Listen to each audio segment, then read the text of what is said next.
हरे कृष्ण कृष्ण कृष्ण हरे राम राम राम हरे कृष्ण कृष्ण हरे राम राम हरे कृष्ण कृष्ण हरे राम हरे कृष्ण कृष्ण राम कृष्ण कृष्ण राम हरे कृष्ण कृष्ण राम हरे कृष्ण राम हरे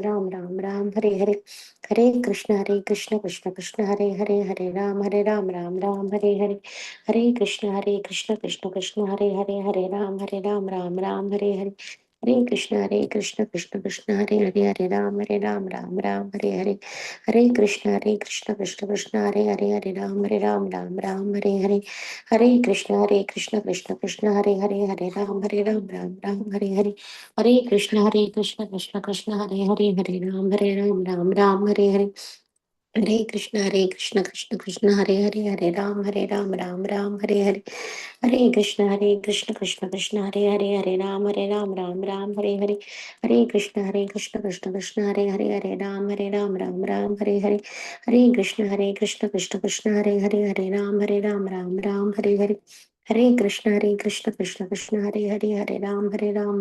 हरे कृष्ण हरे कृष्ण हरे कृष्ण कृष्ण हरे राम हरे हरे श्री श्री राधा गोविंद की जय।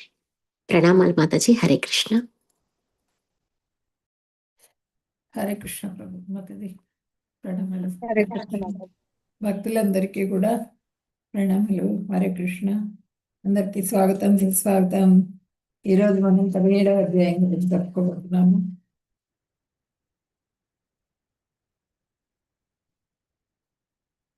16వ అధ్యాయంలో మనకి ఆఖరి శ్లోకంలో ఏం చెప్పారు భగవంతుడు?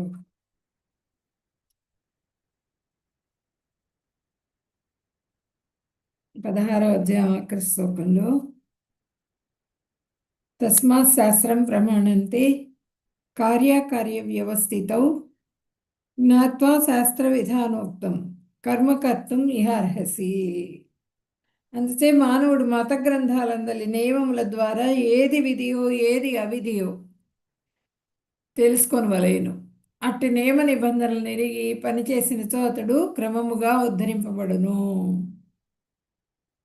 ఏది చేయొచ్చు, ఏది చేయకూడదు శాస్త్రం ప్రకారంగా అది తెలుసుకోవాలి. ఫస్ట్ తెలుసుకొని దాన్ని చేయటం ద్వారా ఆ నియమాలన్నీ కూడా నిబంధనలను తెలుసుకోవాలి. తెలుసుకున్న తర్వాత దాన్ని అప్లై చేయాలి మన లైఫ్లో. ఆ నిబంధనల ప్రకారంగా మనం నడుచుకోవాలన్నమాట. అట్లా ఎవరైతే నడుచుకుంటారో వాళ్ళు ఉద్ధరింపబడతారు అని చెప్పనని భగవంతుడు నిన్న ఆఖరి శ్లోకంలో చెప్పారు. ఉద్ధరింపబడడం అంటే ఏంటి? హూయామై, నేనంటే ఎవరు? నేను నేను నేను అని చెప్తూ ఉంటాం కదా. నేను అంటే ఎవరు? నేను అంటే ఆత్మ. ఆత్మతత్వాన్ని తెలుసుకోమని చెబుతున్నారు భగవంతుడు. ఆత్మ అంటే ఏంటి? పరమాత్మ అంటే ఏంటి? ఫస్ట్ నుంచి అదే మనకి అటు ఇటు చెప్తూ వచ్చారు. ప్రతి శ్లోకంలో కూడా ఆత్మతత్వం చెప్తూ వచ్చారు. ఆ సత్వగుణ ప్రమాణానికి తమను ఏ విధంగా ఉద్ధరించుకోవాలి, అసుర జీవితానికి కారణాలైన అజ్ఞాన కామాలని ఏ విధంగా వదిలిపెట్టాలి. అసుర జీవితం అన్నమాట అది. ఆ కామము, క్రోధము, లోభము, మోహము, మదమాత్సర్యాలు ఇవన్నీ కూడా షడ్వర్గాలు. వీటన్నింటినీ కూడా వదిలేయాలి. ఆ విధంగా ఎలా వదిలేయాలి వాటిని అది తెలుసుకొని మత గ్రంథాలు ఎట్లా తెలుసుకోవాలి? మత గ్రంథాల్లో మన ధర్మం ఏ విధంగా చెప్పింది అన్నది శాస్త్రాధ్యయనం ద్వారా తెలుసుకుని ఆ శాస్త్రాధ్యయనం ఎవరైతే చేస్తారో అటువంటి ఆచార్యులను కలిసి వాళ్ళు చెప్పింది వినడం ద్వారా పవిత్ర వ్యక్తులను దేవాదిదేవుని సముచిత అవగాహనమును చేసుకోవాలన్నమాట. ఆ దేవాదేవుడు అంటే ఏంటి అనేది మనము తెలుసుకోవడం ద్వారా ఉద్ధరింపబడతాం. ఆ భగవంతుడి కృపకి ఫస్ట్ గురువుల కృపకి పాత్రలు అవుతాం, తర్వాత భగవంతుడి కృపకి పాత్రలు అవుతాం. ఎప్పుడు కూడా సాధు సంఘంలో ఉండటానికి ప్రయత్నం చేయాలి. అది నిన్నటి అధ్యాయంలో మనం చెప్పుకున్నాము. ఈరోజు అధ్యాయం మనకి శ్రద్ధాత్రయ విభాగ యోగం 17వ అధ్యాయం.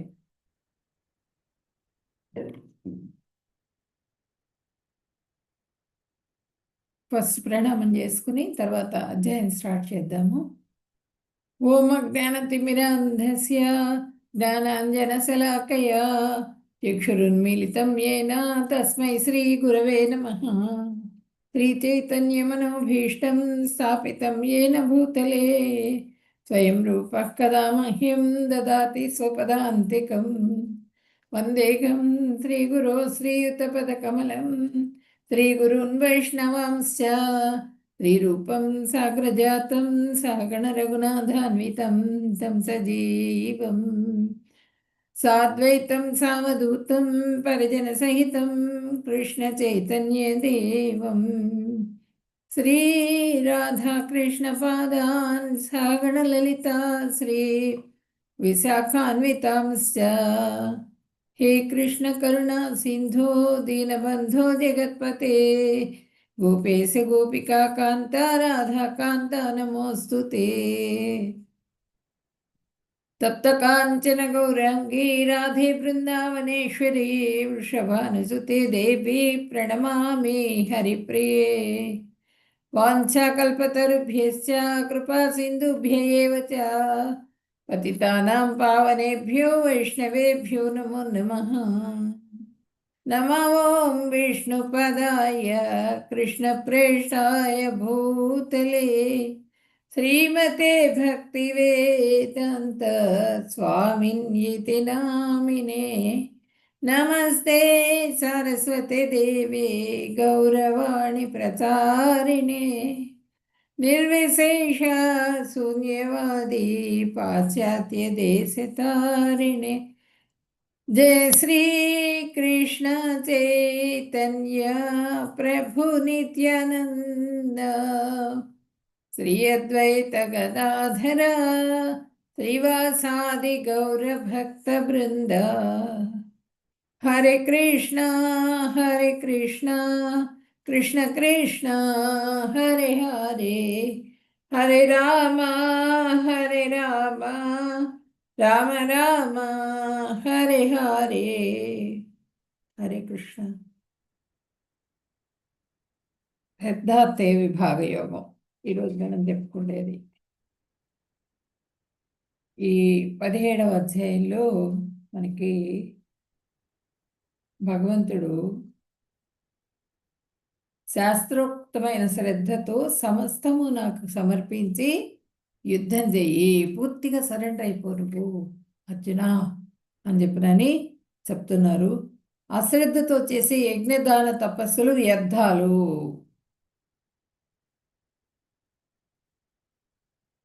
శ్రద్ధ శాస్త్రానుసారగుణంగా ఉండాలి. శాస్త్ర విరుద్ధమైన శ్రద్ధారాధనలు రాక్షసాలు అని చెప్తున్నారు. శాస్త్ర విధిని వదిలి శ్రద్ధతో పూజించే వారి నిష్ట ఎటువంటిది? అది సాత్వికమా, రాజసికమా, తామసికమా? భగవంతుడిని అడుగుతున్నారు అనమాట అర్జునుడు. అడిగితే ఆయన సమాధానం ఏంటంటే శ్రద్ధ శాస్త్రానుగుణంగా ఉండాలి, శాస్త్రానుగుణంగానే ఉండాలి శ్రద్ధ. శాస్త్ర విరుద్ధమైన శ్రద్ధారాధనలు రాక్షసాలు అని చెప్పినని చెప్తున్నారు. తర్వాత యజ్ఞదాన తపస్సుల్లో భగవంతుని నామాలైన ఓం తత్సత్ ఉచ్చరించాలి అని చెప్పినని కూడా ఈ అధ్యాయంలో చెప్తున్నారు మనకి. అంటే వివిధ జీవులు వివిధ రకాలైన శ్రద్ధలు కలిగి ఉంటారు అని చెప్పినని కూడా ఈ అధ్యాయంలో చెప్తున్నాను. వివిధ రకాలైన జీవులు వివిధ రకాల శ్రద్ధలను కలిగి ఉంటారు.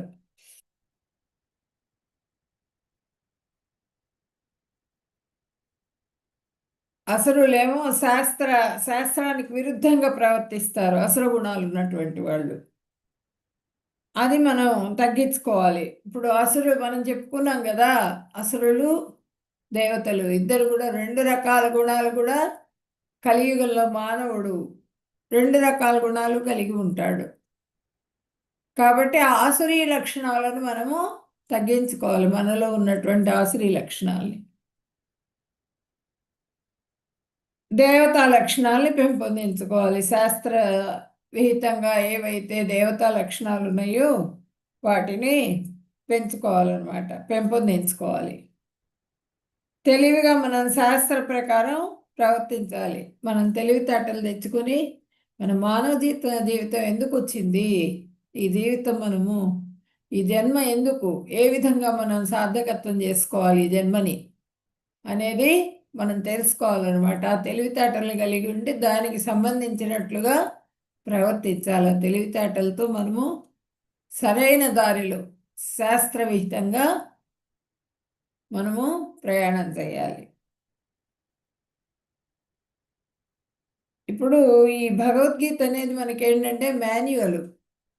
భగవద్గీత, ఈ భగవద్గీతలో అన్నీ ఉన్నాయి. 18 రకాల విద్యల గురించి తెలియజేశారు మనకి భగవద్గీతలో. కాబట్టి వాటన్నింటినీ తెలుసుకుని మనము ఏ విధంగా అయితే మనం ప్రవర్తిస్తే మనకి భగవంతుడి కృప కలుగుతుంది అన్నది తెలుసుకుని, ఆత్మని గురించి తెలుసుకొని, పరమాత్మని గురించి తెలుసుకొని, ఇవన్నీ తెలుసుకోవడం ద్వారా శాస్త్ర విహితంగా, శాస్త్రానికి ఏ విధంగా శాస్త్రంలో అయితే ఉందో ఆ విధంగా మనము శాస్త్రాన్ని అనుసరించి అది ఎలా మనకి ఏ విధంగా తెలుస్తుంది శాస్త్రం అంటే గురువుల ద్వారా, మన పరంపరలో వచ్చినటువంటి ఆచార్యుల ద్వారా తెలుసుకోవాలి. తెలుసుకుని వాళ్ళ ద్వారా వినడం ద్వారా మనము ఆ విధంగా సత్వగుణంలో ఉంటూ మనలో ఉన్నటువంటి ఆ అంతఃకల్మషాలన్నీ తొలగించుకుని పూర్తిగా భగవంతుడికి సరెండర్ అయిపోవాలన్నమాట.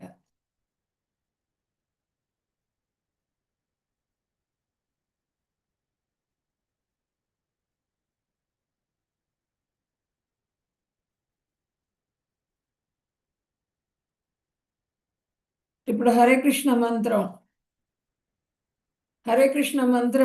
మనలో ఉన్నటువంటి భవరోగాలన్నింటినీ కూడా దూరం చేస్తుంది.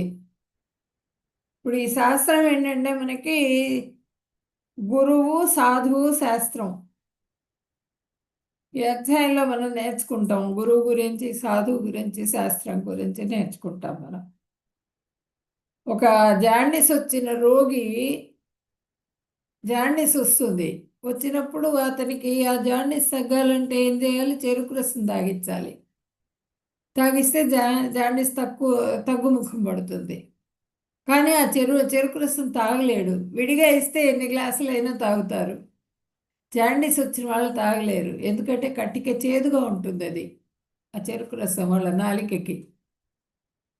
అయినా సరే తాగాలి, ఔషధంగా అనుకొని తాగాలి. తాగితేనే పనిచేస్తుంది మనకి శరీరం మీద. అదేవిధంగా ఆ జాండీస్ వచ్చిన రోగి భవరోగంలో ఏ విధంగా అయితే వాడు ఆ చెరుకు రసాన్ని తాగలేడు కదా,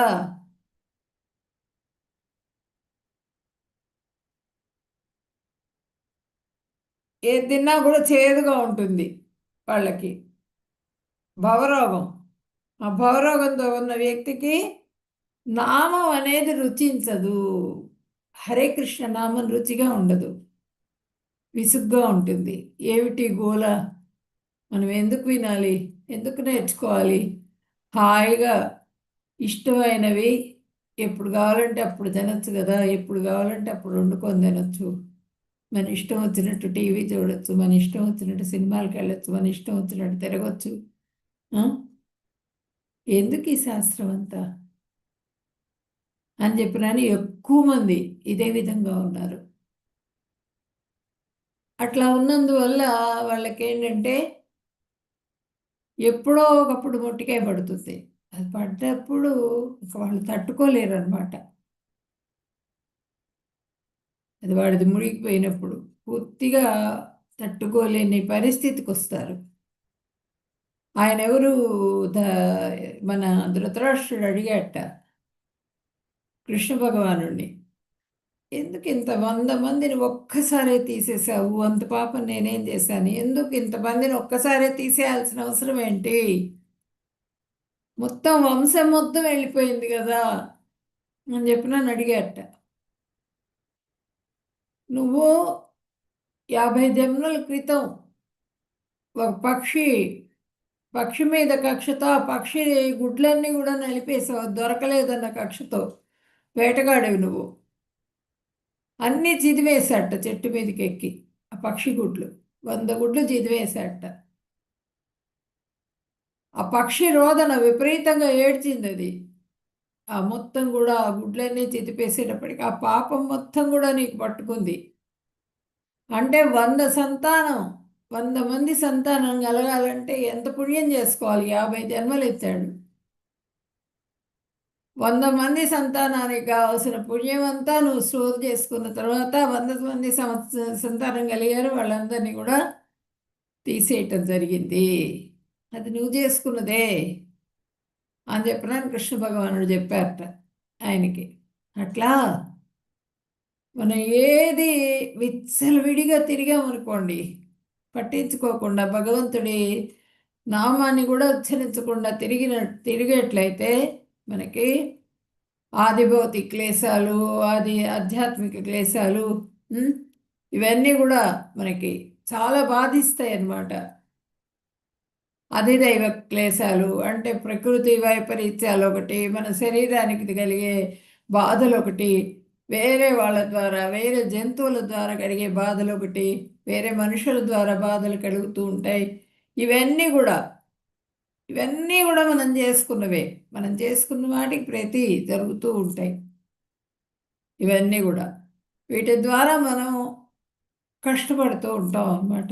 కాబట్టి శాస్త్రాన్ని అనుసరించి శాస్త్ర ప్రకారంగా నడుచుకోవాలి అని చెప్పినని ఇక్కడ శ్రద్ధాత్రయ విభాగ యోగం చెప్తోంది. ఓం శ్రీ పరమాత్మనే నమః. అర్జున ఉవాచ ఏ శాస్త్ర విధిముత్సృజ్య యజంతే శ్రద్ధయాన్వితాః తేషాం నిష్ఠా తు కా కృష్ణ సత్వమాహో రజస్తమః. అర్జునుడు అడిగాడు, మళ్ళీ ప్రశ్న అడుగుతున్నాడు, ఓ కృష్ణ, శాస్త్ర నియమాలను పాటింపక తమ స్వంత ఊహ ప్రకారం శ్రద్ధ విశ్వాసాలతో పూజలు చేసే వారి పరిస్థితి ఏంటి? వారు సాత్వికుల, రాజసికుల, తామసికుల? వాళ్ళ పరిస్థితి ఏంటి? కృష్ణ, శాస్త్ర నియమాలను పాటించరు వాళ్ళు. పాటించకుండా తమ ఇష్టం వచ్చినట్లుగా బిహేవ్ చేస్తారు వాళ్ళు. అలాంటి వాళ్ళ శ్రద్ధ సత్వగుణంతో చేసిన దానికి వస్తుందా, రజోగుణానికి ఎందుకు వస్తుందా, తమో గుణానికి ఎందుకు వస్తుందా? ఆ పూజలు చేస్తారు, ఆ చేసే పూజల గురించి అడుగుతున్నారు అనమాట. ఆ చేసే పూజ సత్వగుణంతో చేసిన పూజ, లేకపోతే రజోగుణంతో చేసిన పూజ, తమో గుణంతో చేసిన పూజ, దేనికి ఎందుకు వస్తుంది అది అని చెప్పినని అర్జునుడికి సందేహం కలిగిందనమాట. అడిగారు. శ్రీ భగవానువాచ త్రివిధా భవతి శ్రద్ధా దేహినాం సా స్వభావజ సాత్వికీ రాజసీ చైవ తామసీ చేతి తాం శృణు. కృష్ణ భగవానుడు చెప్తున్నారు, దేహధారి అయిన జీవుడు పొందిన ప్రకృతి గుణాలను బట్టి తన శ్రద్ధ సాత్వికము, రాజసికము, తామసికము అను 3 రకాలుగా ఉంటుంది. వాటిని గురించి ఇప్పుడు విను, నేను చెప్తాను విను. వాళ్ళ శ్రద్ధ ఎలా ఉంటుందంటే మనసులు వాళ్ళకి కలిగినటువంటి దీని ప్రకారంగా శ్రద్ధ సత్వగుణంలో ఉన్నారనుకోండి, మానసికంగా సాత్విక శ్రద్ధ అవుతుంది. రజోగుణంలో ఉంటే రాజసిక శ్రద్ధ అవుతుంది. తమో గుణంలో ఉంటే తామసిక శ్రద్ధ అవుతుంది. 3 రకాలుగా ఉంటుంది ఆ శ్రద్ధ. సాత్విక శ్రద్ధ, రాజసిక శ్రద్ధ, తామసిక శ్రద్ధ, ఇట్లా 3 రకాలుగా ఉంటుంది శ్రద్ధ అని చెప్పినని భగవంతుడు చెప్పారు ఇక్కడ.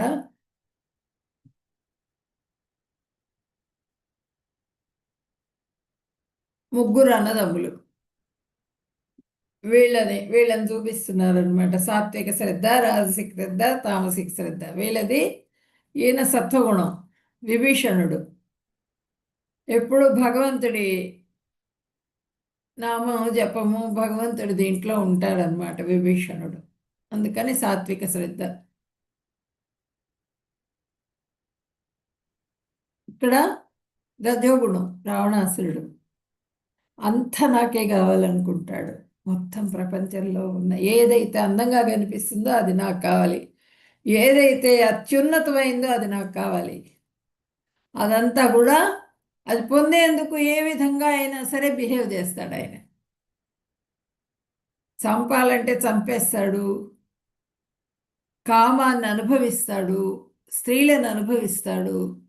ఎంతమందో స్త్రీలను తీసుకొచ్చి తన అంతఃపురంలో తన రాజ దీంట్లో అట్టి పెట్టుకున్నాడు, ప్రాసాదంలో. మొత్తం అందరినీ అనుభవించేవాడు ఆయన. ఒక్కొక్కళ్ళు ఒక్కో రకం సేవ చేసేవాళ్ళు. అది కామం, విపరీతమైన కామం. అది రజోగుణం అనమాట. రాజసిక శ్రద్ధ అయింది. ఆ శివుణ్ణి పూజ చేసినా కూడా ఆ మహాదేవుణ్ణి కూడా రాజసికంగానే చేసేవాడు పూజ, రజోగుణంతోనే. యాక్చువల్గా బ్రాహ్మణుడు ఆయన, సత్వగుణంలో ఉండాలి. అయినప్పటికీ కూడా రజోగుణానికి గుణంలో ఉండి ఆయన చేసిన శ్రద్ధతో చేసినటువంటి పూజలు కానీ సేవలు కానీ అన్నీ కూడా రజోగుణంలోనే ఉన్నాయి. అంటే ఇప్పుడు కుబేరుడు, ఆ లంకాపట్టణం మొత్తం కూడా కుబేరుడిది. కుబేరుడు నిర్మించుకున్నాడు అదంతా కూడా. నిర్మించుకుని అక్కడ గృహప్రవేశం చేయడానికి బ్రాహ్మణుడిగా ఈయన్ని పిలిచారట, పురోహితుడుగా. ఈయన కుబేరుడు రావణ బ్రహ్మని పిలిస్తే ఆయన వెళ్ళారు. అంతా చేయించిన తర్వాత నీకు దక్షిణ ఏమి ఇవ్వమంటావు అని అడిగితే, మొత్తం ఈ లంకాపట్టణం అంతా నాకు రాసి ఇచ్చేసేయి, లంకాపట్టణం నాదే, ఇది వెళ్ళిపో ఇక్కడి నుంచి, ఇదే నీ దక్షిణ నాకు. ఇమీడియట్గా ఖాళీ చేయమన్నాడు. అంటే ఆయన దృష్టి దేని మీదన్నా పడ్డదంటే ఇంకా అది తన సొంతం కావాలి. ఆ గొప్పగా అందమైన స్త్రీ అంతా మొత్తం ప్రపంచం మొత్తంలోకి కూడా అందమైన స్త్రీ ఎవరైతే ఉన్నారో వాళ్ళు నా సొంతం కావాలి. ఎంతైతే ఐశ్వర్యం ఉందో అంతా కూడా నా సొంతం కావాలి అనేటువంటి కోరిక కలిగినటువంటి వాడు అనమాట రావణాసురుడు. ఇక్కడ తమో గుణం. 6 నెలలు నిద్రపోతాడు, 6 నెలలు మేల్కుంటాడు. ఆ నిద్రపోయినంతసేపు ఏమి తీసుకోడు, ఆహారం కూడా. కుంభకర్ణుడు ఆహారం కూడా తీసుకోకుండా నిద్రపోయి లేవంగానే లేచిన దగ్గర నుంచి చేతికి ఏది దొరికితే అది అన్నీ తినేస్తాడు. 6 నెలలు కంటిన్యూస్గా తింటూ ఉంటాడు, నిద్రపోడు ఇంకా. అది తమో గుణ శ్రద్ధ అనమాట, తమో గుణం.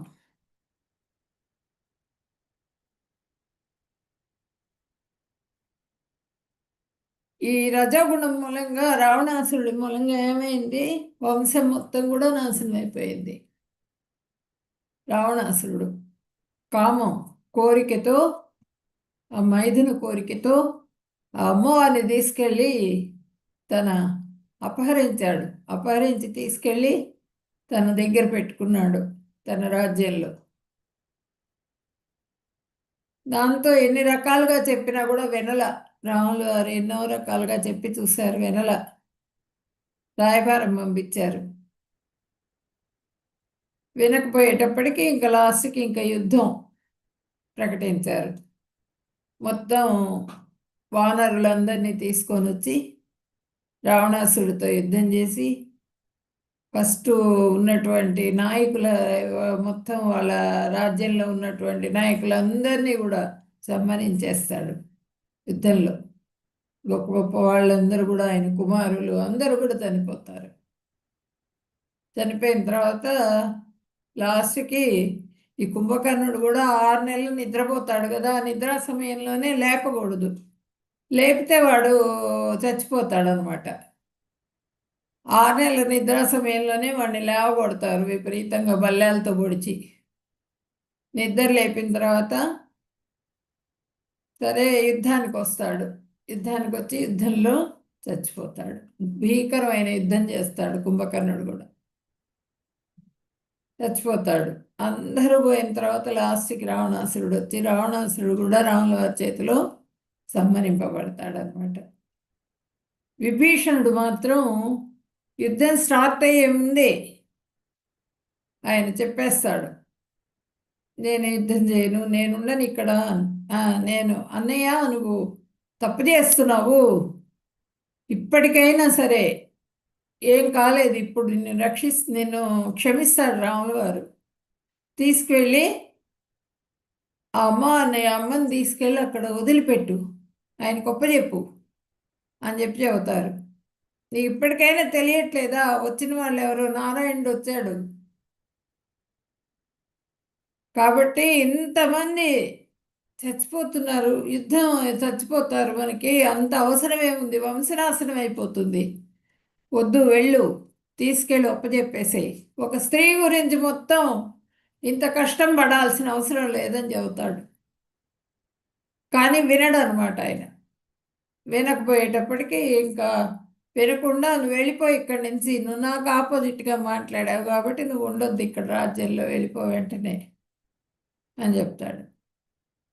చెప్పేటప్పటికి ఇంకా అక్కడి నుంచి రాముల వారి దగ్గరికి వెళ్ళి రాముల వారికి పూర్తిగా సరెండర్ అయిపోతాడు ఆయన విభీషణుడు. విభీషణుడు ఏంటంటే సాత్విక శ్రద్ధ విభీషణుడిది, రావణాసురుడిది రాజసిక శ్రద్ధ, ఏంది తామసిక శ్రద్ధ, తమో గుణం. మన జీవనశైలికి సంబంధించిన 7 విషయాలు. శ్రద్ధ, ఆహారం విషయంలో కూడా మనం సత్వగుణ ఆహారం, సాత్విక ఆహారం, రాజసిక ఆహారం, తామసిక ఆహారం 3 రకాలు ఉంటాయి. ఆహారం కూడా యజ్ఞం, సాత్విక యజ్ఞం, రాజసిక యజ్ఞం, తామసిక యజ్ఞం. స్వభావం, సత్వ స్వభావం, రజో స్వభావం, తమో స్వభావం. వాక్కు, సత్వగుణంలో మాట్లాడచ్చు, రజోగుణంలో మాట్లాడచ్చు, తమో గుణంలో మాట్లాడచ్చు. వాక్కును కూడా, వాయిస్ను కూడా మనం అన్ని విధాలుగా యూజ్ చేయొచ్చు, 3 రకాలుగా కూడా.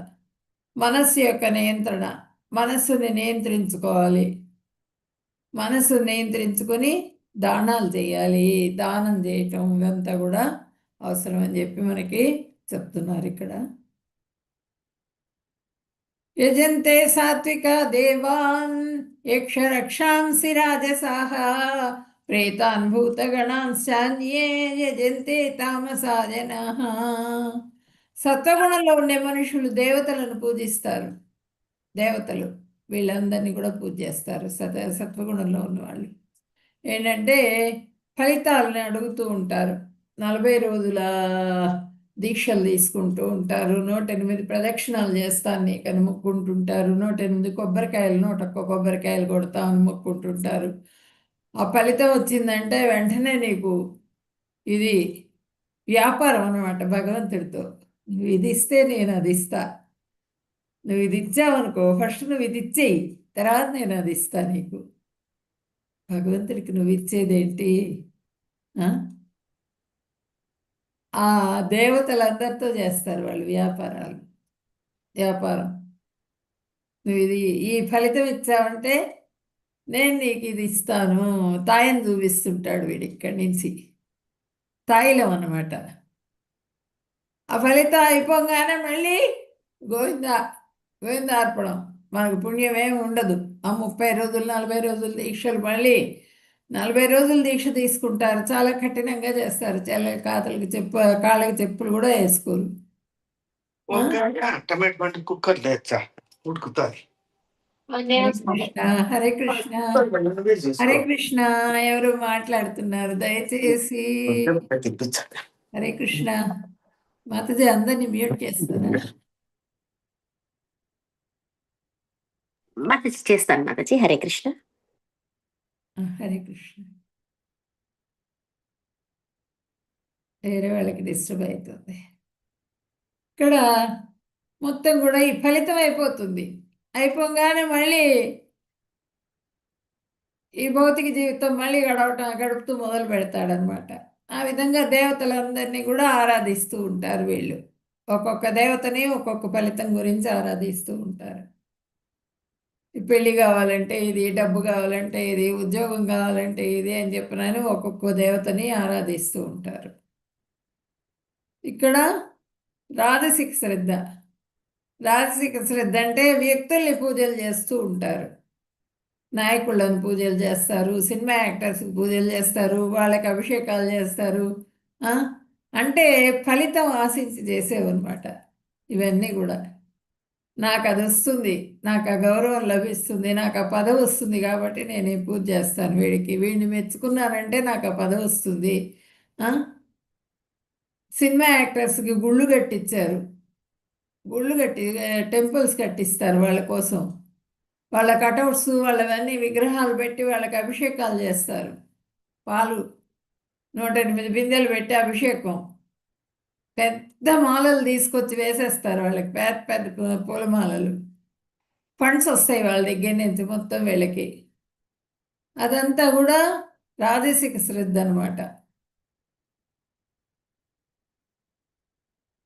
ఈ నాయకులు కూడా వాళ్ళ వెంబడి పడుతూ ఉంటారు. ఎందుకు అంటే వాడికి ఆ నాయకత్వం కావాలి. అందుకని వాళ్ళని మెచ్చుకుంటూ ఉంటారు, వాళ్ళ వెంబడి పడి వాళ్ళ చుట్టూ తిరుగుతూ ఉంటారు. మొత్తం అంతా రౌండ్ రౌండ్ రౌండ్ రౌండ్ జరుగుతూ ఉంటుంది అనమాట రాజసిక శ్రద్ధ. ఈ తామసిక శ్రద్ధ తమో గుణం. ఈ రజోగుణంలో ఉండేవాళ్ళు యక్ష రాక్షసుల్ని పూజిస్తారు, తమో గుణంలో ఉండేవాళ్ళు భూత ప్రేతాల్ని పూజిస్తారు. తమో గుణంలో ఉండేవాళ్ళు ఏం చేస్తారు, వీళ్ళు చాలా అజాగ్రత్తగా ఉండి ఏదో జరుగుతుంది వాడికి, నాకు దిష్టి తగిలింది అని చెప్పినని వెంటనే ఆ దిష్టికి సంబంధించిన దీనికి వెళ్తారు, వెళ్ళిపో అది చేయించుకుంటారు. ఏదన్నా జబ్బు వచ్చింది తాయెత్తులు కట్టించుకుంటారు, వెళ్ళి వాళ్ళ దగ్గర నుంచి వెళ్ళి మంత్రాలు వేయించుకుంటూ ఉంటారు. తర్వాత ఈ చెట్లకు పూజలు చేస్తూ ఉంటారు. తర్వాత ఈ మనుషులే కొంతమంది మేము భగవాన్ అని వస్తూ ఉంటారు, వాళ్ళ దగ్గరికి వెళ్ళి మంత్రాలు చెప్పించుకుంటూ ఉంటారు అనమాట. వాళ్ళు మంత్రిచ్చి ఇచ్చినవన్నీ కూడా స్వీకరిస్తూ దాని మూలంగా నాకు కష్టం తొలగిపోయింది అనుకుంటూ ఉంటారు. భూత ప్రేతాలన్నీ అందరినీ కూడా పూజలు చేస్తూ ఉంటారు. భూత వైద్యులు ఉంటారు. ఇగో ఏదైనా వాడికి హెల్త్ బాగుండకుండా ఏదైనా తప్పుగా బిహేవ్ చేస్తే వాడిని తీసుకెళ్ళి భూత వైద్యుడి దగ్గరికి తీసుకెళ్తారు. మనస్థిమితం లేకపోతే వాడికి భూత వైద్యుడి దగ్గరికి తీసుకెళ్ళి ఆ భూత వైద్యం చేయిస్తూ ఉంటారు. ఇవంతా కూడా తామసిక శ్రద్ధ అనమాట. ఇదంతా తమో గుణంతో చేసిన పూజ. ఇదేమో సత్వగుణంలో చేస్తారు, ఇది రజోగుణము, ఇది తమో గుణంతో చేసేటువంటి పూజలు.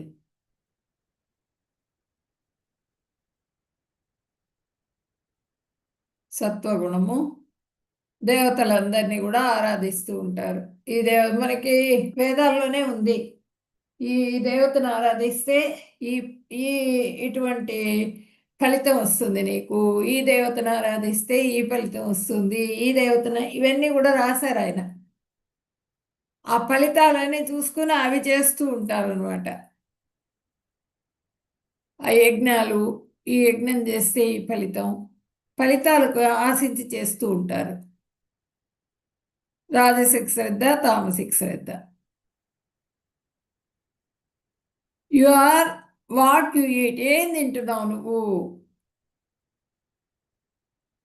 ఆయుసత్వ బలారోగ్య సుఖ ప్రీతి వివర్ధనా రస్యా స్నిగ్ధా స్థిరా హృత్య ఆహార సాత్విక ప్రియ. ఆహారం కూడా 3 రకాల ఆహారం ఉంది. సత్వగుణంలో ఉన్నవారికి ప్రియమైన ఆహారాలు ఆయువును పెంచుతాయి, మన ఆయుష్ పెరుగుతుందన్నమాట.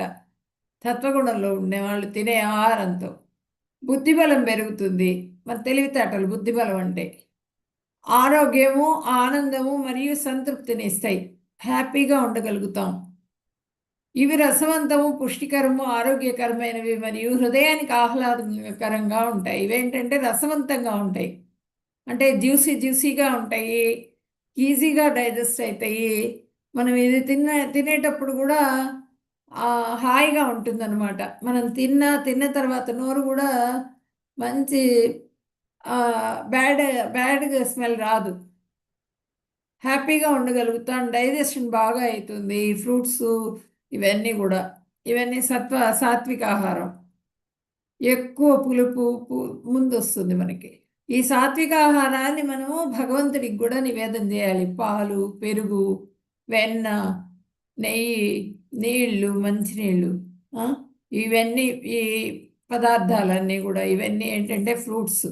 ఈ రకరకాల ఫ్రూట్స్ అన్నీ కూడా భగవంతుడికి ఈ విధంగా మనం ఎట్లా అయితే తింటామో అదే విధంగా కట్ చేసి కప్పులలో పెట్టి నివేదన చేయాలి. అంతేగాని మనం అశ్రద్ధగా చేయకూడదు. భగవంతుడికి నివేదన కూడా కాయలు నైవేద్యం పెట్టేస్తారు. ఇవి ఉంటాయి కదా, ఆరెంజెస్ తెస్తారు, అవి ఫుల్ ప్లేట్ నిండా పెట్టి నైవేద్యం పెట్టేస్తారు. ఇదిగో ఎదురుగుండా ఇట్లా పెట్టేస్తారు. అంటే ఏంటి, భగవంతుడు ఒలుచుకుని తినాలి అవి. లేకపోతే ఆయన ఎదురుగుండా పెట్టిన మొత్తం ఆయన తినేస్తారు. విదురుడు ఒకసారి పిలిచారట. పిలిస్తే విదురుడు ఇంటికి పోతే విదురుడు ఆయన చాలా భక్తుడు అనమాట. ఆ భక్తిలో భగవంతుడి భక్తి పారవస్యంలో ఆ భగవంతుడి వైపు చూస్తూ ఆయన పండ్లు అవతల పడేసి తొక్కలు ఇచ్చారట తినడానికి. అరటి తొక్కలన్నీ తినేశారు ఆయన ఇచ్చినట్టుగా. తర్వాత చూస్తే పండ్లన్నా పక్క అయ్యో ఎంత తప్పు చేశాను నేనని చెప్పి నన్ను క్షమాపణలు వేడుకున్నారు ఆయన. మనం ఏంటంటే పూర్తిగా మనకి తెలుసు, మన దీంట్లోనే ఉంటాం, ఉండి ఆ పండ్లన్నీ కూడా తొక్క తీయకుండా మొత్తం కూడా నివేదన చేస్తాం. అది తప్పు. చక్కగా మనం ఎట్లా అయితే తింటామో ఆ విధంగా నివేదన చేయాలి. నివేదన చేసి మనం స్వీకరించాలి. ఆ నివేదన చేసేటప్పుడు కూడా వాటి మీద ఇట్లా తులసి వేయాలి. తులసి వేసి నివేదన చేయాలి. అది సాత్విక ఆహారం. ఇదంతా కూడా ఈ సత్వగుణంలో ఉన్నవాళ్ళు ఈ విధమైనటువంటి ఆహారాన్ని నివేదన చేసి దాన్ని ప్రసాదంగా స్వీకరిస్తారు. ఇది కూడా సాత్విక ఆహారం. ఉప్పు, కారాలు, పులుపు ఇవన్నీ కూడా తక్కువగా ఉంటాయి.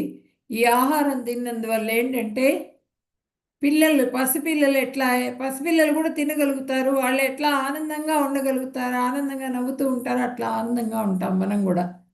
మనకేంటంటే ఆ తేపులు రావడం, ఫుల్లగా ఇది వస్తుంది, ఆ జ్యూసెస్ బయటికి రావడం, అదంతా కూడా ఉండదు అనమాట. బ్యాడ్ స్మెల్ రావడం ఇవన్నీ ఉండదు.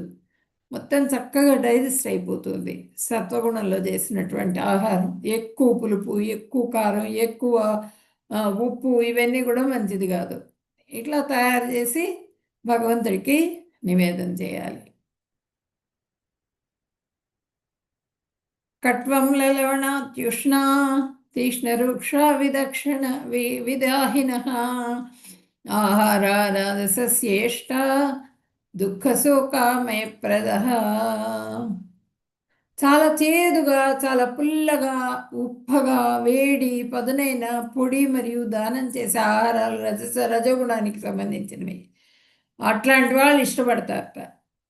అట్లాంటి వాళ్ళు ఆ ఆహారం తింటూ చాలా బాధపడుతూ ఉంటారు, దుఃఖం అనుభవిస్తుంటారు. అయినా సరే ఆ రోగం వస్తూ ఉంటుంది, అయినా సరే ఆ ఆహారాన్ని ఇష్టపడతారు. మిరపకాయ బజ్జీ ఆ బండి దగ్గర నిల్చుంటారు, తినేస్తూనే ఉంటారు. ఎన్ని తింటున్నారో కూడా వాళ్ళకి తెలియకుండా ఆ నాలిక రుచికి తినేస్తారు.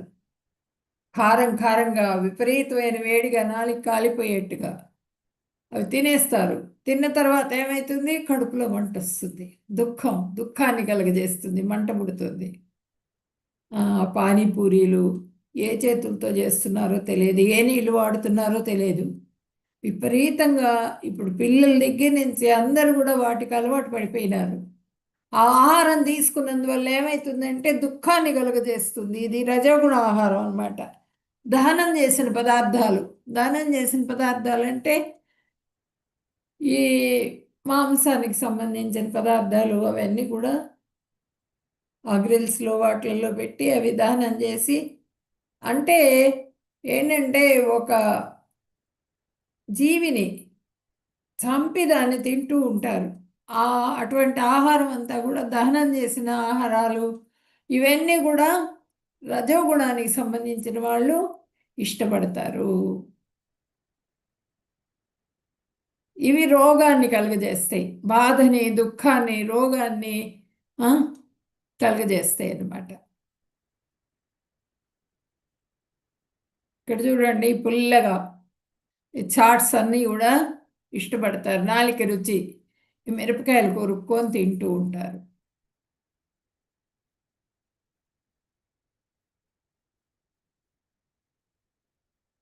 యాతయామం గతరసం పూతి పర్యుషితం జయత్. క్షణమండి, ఒక్క నిమిషం. విశ్రామం.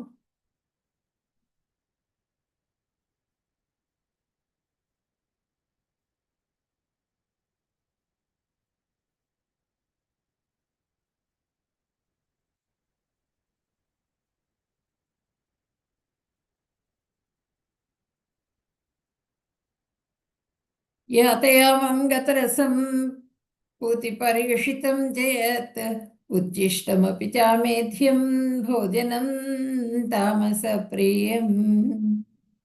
తినడానికి 3 గంటల ముందు తయారు చేసిన ఆహారం రుచిలేని, కుళ్ళిన, వాసన పట్టిన మరియు ఇతరులు తినగా మిగిలినవి అంటరాని వస్తువులతో కూడిన ఆహారం తామస గుణం ఉన్న వారికి ప్రియమైనది. తినడానికి 3 గంటలు అప్పుడే చెప్పేశారు చూడండి. మనకి ఆహార పదార్థాలు ఎప్పుడు కూడా ఫ్రెష్గా అప్పటికప్పుడు. ఇప్పుడు ఇస్కాన్ టెంపుల్స్లో మీరు చూడండి, ఎంత వేడి వేడిగా చక్కగా అప్పటికప్పుడు ప్రిపేర్ చేసినవి ఇట్లా పొగలు వస్తూ ఉంటాయి. అవి భగవంతుడికి నివేదన చేస్తారు. మనకి పెట్టేవి కూడా, మనం వెళ్తాం అక్కడికి తినడానికి, మనకి పెట్టేవి కూడా ఎంత వేడిగా ఉంటాయంటే చక్కగా వేడి వేడి పదార్థాలు వడ్డిస్తారు మనకి తినడానికి. ఎంతమంది వేల మంది వచ్చి తింటున్నా సరే ఆ పదార్థం వేడిగానే ఉంటుంది, చల్లగా పెట్టరు. అట్లా ఫ్రెష్గా పెడుతూ ఉంటారు. అట్లా ఆ విధమైన ఆహారం తీసుకోవాలి. ఇక్కడ వీళ్ళు ఏం చెప్తున్నారు, తినడానికి 3 గంటల ముందు తయారు చేసిన ఆహారం. 3 గంటలు ఏంటి, 30 గంటల ముందు కూడా తయారు చేస్తున్నారు. ఈ పిజ్జాలు, ఈ బర్గర్లు, మళ్ళీ కేకులు, మళ్ళీ సమోసాలు, ఇవన్నీ మనం ఇంట్లో తయారు చేసుకోవాలంటే ఎంత సమయం పడుతుంది కదా. ఒక 20-30 చేయడానికి వాళ్ళు వందల కొద్దీ చేయాలంటే ముందుగా ప్రిపేర్ చేస్తారు. ముందుగా ప్రిపేర్ చేసి తీసుకెళ్ళి ఫ్రిడ్జ్లో పెట్టుకుంటారు. అవి తీసుకొచ్చి మళ్ళీ అవెన్లో పెడతారు. అవెన్లో పెట్టి వేడివేడిగా మనకి ఇస్తారనమాట. అట్లాంటి ఆహార పదార్థాలన్నీ కూడా రోగగ్రస్తం, రోగాన్ని కలుగజేస్తాయి మనకి. ఇవన్నీ కూడా ఈ పిజ్జాలు కానీ వాటిలలో ఇప్పుడు 3 రోజుల ముందు తయారు చేసిన, ఇదిగో చూడండి, మనం చూసుకోవాలన్నమాట. ఈ ఫ్రూట్స్లో కూడా ఫ్రూట్ సలాడ్స్ అని ఇస్తూ ఉంటారు, ఫ్రూట్ జ్యూసెస్ ఇస్తూ ఉంటారు. కుళ్ళిపోయిన పండ్లన్నీ కట్ చేసి జ్యూస్ చేసి ఇస్తుంటారు మనకి షాపుల్లోకి వెళ్ళేటప్పటికి. ఇవన్నీ బూజు ఇవన్నీ పట్టి ఉంటాయి. పట్టేటప్పటికి మనకి రోగం వస్తుందన్నమాట. ఈ కేకులు ఇవన్నీ కూడా ఇవి ఫ్రెష్గా ఉండవు. కానీ ఇప్పుడు పిల్లలు అవే ఇష్టపడుతున్నారు, పెద్దవాళ్ళు కూడా అవే ఇష్టపడుతున్నారు. తమో గుణం అన్నమాట. ఇప్పుడు అందరూ తినంగా మిగిలిన ఆహార పదార్థాలు అంటే ఏంటంటే, అందరు కూర్చుంటారు, కూర్చుని ఒకే టేబుల్ దగ్గర మొత్తం ఏర్పాటు చేసుకుంటారు. అదే గరిటెలు పెడుతూ ఉంటారు, వడ్డించుకుంటూ ఉంటారు, తింటూ ఉంటారు. అందరూ కలిసి కూర్చొని ఆ చుట్టూ కూర్చుంటారు, టేబుల్ చుట్టూ కూర్చుని అదే ఆహారాన్ని ఎంగిలి చేతులతో ఎంగిలి అంటుతూ ఆ స్పూనే నోట్లో పెట్టుకుంటూ ఉంటారు, ఆ స్పూన్తోనే వడ్డించుకుంటూ ఉంటారు. ఎంగిల్ అనమాట. ఎంగిలి కూడా లేదు వీళ్ళకి. ఈ తమో గుణం మొత్తం కూడా రోగగ్రస్తం అయిపోతున్నది. మొత్తం ఒకళ్ళకి రోగం వచ్చిందంటే అందరికీ ఇంకా అది పాకిపోతుంది. ఆ విధంగా ఆహార పదార్థాలను స్వీకరిస్తే అది తమో గుణం ఉన్న వారికి ప్రియమైన ఆహారము. గమనించుకోరు వాళ్ళు ఇంకా. ఆ ఎంజాయ్ ఎంజాయ్ అంటారు పిల్లలు. ఈ మధ్యలో పిల్లలు చాలా ఎక్కువైపోయింది. ఒకే కప్లో ఉంటుంది, తింటూ ఉంటారు. అదే కప్లో స్పూన్ ఒకటి దాంట్లో పెడతాడు, తింటూ ఉంటాడు. అదే మళ్ళీ మళ్ళీ మళ్ళీ మళ్ళీ.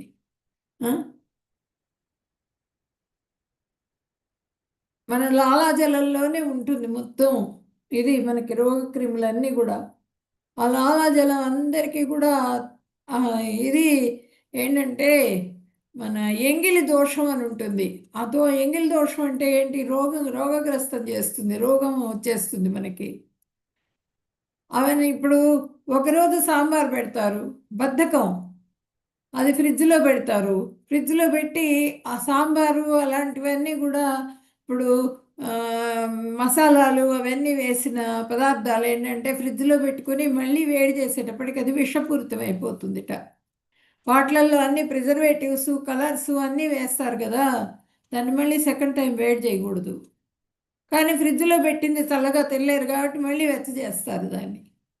అది రుచిగా ఉంది కదా, అప్పటికప్పుడు తింటే ఎట్లా వారం రోజులు తినాలి దాన్ని.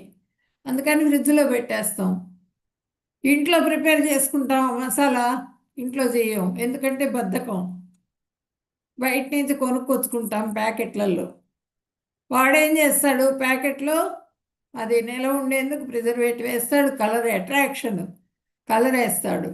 బయట ఉన్నట్టు రాలేదే మనకి అని చెప్పి నన్ను అంటుంటారు పిల్లలు. బయట వాడు కలర్ వేస్తాడు, చూడటానికి అట్రాక్షన్గా ఉంటుంది. రుచి కోసం అవి ఇవి అన్నీ పోస్తాడు దాని నిండా. ఆ సాసులని ఈ సాసులని అవని ఇవని మొత్తం పోసి చేస్తారు. అది తినేటప్పటికీ మనకి ప్రతి వాళ్ళకి లివర్ ప్రాబ్లం. ఇదివరకు ఎవరైనా తాగిన వాళ్ళకి వచ్చేది సిరోసిస్. ఇప్పుడు ప్రతి వాళ్ళకి లివర్ సిరోసిస్, ప్రతి వాళ్ళకి లివర్ ఫ్యాట్లు. ఎందుకు వస్తున్నాయి? మనం ఈ కూల్ డ్రింక్స్ గొప్ప కోసం ఆ కూల్ డ్రింక్స్ తాగుతారు. కూల్ డ్రింక్స్ వచ్చిన వాళ్ళందరికీ రసన ఇచ్చేస్తారు. వచ్చిన వాళ్ళకి అతిథులకి ఏదన్నా ఇవ్వాలి అంటే వాళ్ళకి రోగాన్ని ఇచ్చి పంపిస్తున్నాం మనం ఇంటికి. కూల్ డ్రింక్ అని చెప్పి నన్ను రసనాలు ఇచ్చేస్తున్నాను, నువ్వు ఇవ్వకపోయినా పర్వాలేదు, మజ్జిగ మంచినీళ్ళు నీకు ఇది లేకపోతే. అంతేగాని అవన్నీ ఇచ్చినందువల్ల రోగం వస్తుంది వాళ్ళకి. మనం రోగం తెచ్చుకుంటున్నాం, ఎదుటి వాళ్ళకు కూడా రోగాన్ని అంటగట్టి పంపిస్తున్నాం. భోజనం అంటారు, భోజనానికి ప్లాస్టిక్ విస్తర్లు 300 పెట్టి ప్లేట్ కొంటాడు. భోజనం 300 మీల్స్ అంటాడు. ఆ 300 మీల్స్కి ప్లేట్ ఏంటి? Plastic plate. ఆ ప్లాస్టిక్ ప్లేట్లో మొత్తం ఆహార పదార్థాలు వడ్డించి వేడివేడి వడ్డించేటప్పటికి ఆ ప్లాస్టిక్ మొత్తం కరుగుతుంది. అది తినేటప్పటికి రోగం వస్తుంది. ఇప్పుడు మొత్తం వ్యవస్థ మొత్తం ఈ విధంగా ఉంది. మొత్తం అంతా కూడా మార్పు రావాలి, ప్రతి దాంట్లో కూడా మార్పు తెచ్చుకోవాలి మనం. ఇవన్నీ కూడా ఈ రోగాలు ఇవన్నీ కూడా తగ్గాలంటే ఇదివరకు 100 సంవత్సరాలు బతికేవాళ్ళు, ఇప్పుడు 40 సంవత్సరాలకే వాడికి ఏం బ్యాడ్ హ్యాబిట్స్ లేవండి, కానీ బయట పదార్థాలు అవన్నీ తింటాడు. 40 ఏళ్ళకే వాడికి అన్ని రోగాలు వచ్చేస్తాయి, హార్ట్ అటాక్స్ వచ్చేస్తే చచ్చిపోతాడు. 100 సంవత్సరాలు బతకాల్సిన వాడు 40 ఏళ్ళకే పోతూ ఉంటారు. చిన్న చిన్న పిల్లలకే కళ్ళజోళ్ళు, చిన్న చిన్న పిల్లలకే రోగాలు. ఇవన్నీ ఎందుకు వస్తున్నాయి? తమో గుణం. మనం ఏం తింటున్నాం అన్నది ఆలోచించకుండా మనం తినే ఆహారం కూడా సక్రమంగా తీసుకోనందువల్ల వచ్చేటువంటి రోగాలన్నీ కూడా తమో గుణంతో చేసినటువంటి పనుల మూలంగా వచ్చేటువంటి తామసిక ఆహారాన్ని తిన్నందువల్ల ఆ రోగాలు వస్తున్నాయి. మొత్తం కూడా మనకి ఈ బయట ఈ మాంసాలు కూడా వాళ్ళు ఆ జంతువులకంతా విపరీతంగా ఇంజెక్షన్స్ చేస్తున్నారు. జంతువులకంతా కూడా అవి యాంటీబయాటిక్స్ వాడుతున్నారు. వాటి ప్రభావం మొత్తం కూడా అవి తిన్నందువల్ల వాటి ఇది మనకు వస్తుంది. మనకి యాంటీబయాటిక్ పని చేయదుట, కొన్ని రోజులు పోతే అసలు యాంటీబయాటిక్ పని చేయదుట మనకి అసలు. అంత విపరీతంగా వాడుతున్నారు ఆ జంతువులకి వాటికి. అవి మనం తిన్నందువల్ల రోగం వస్తున్నది. అది మనం ఏం తింటున్నాము, ఎలా ఉంటున్నాము, మన జీవనశైలి ఎలా ఉన్నది అనేది మనము తప్పకుండా గమనించుకోవాలి. ఇక్కడ చూసుకోండి, ఇక్కడ చూడండి, ఇవన్నీ కూడా తింటున్నాం మనం. విపరీతంగా ఉబ్బిపోతున్నాం, ఇంత లావు అయిపోతున్నాం మనుషులు. ఎవరు చూడండి, ఇంత పొట్టలు, ఇంత లావు. చిన్న పిల్లలు కూడా పొట్టలు వేసుకొని తిరుగుతున్నారు. టైర్స్ వెనకాల టైర్స్, వాళ్ళు తినే ఆహారం.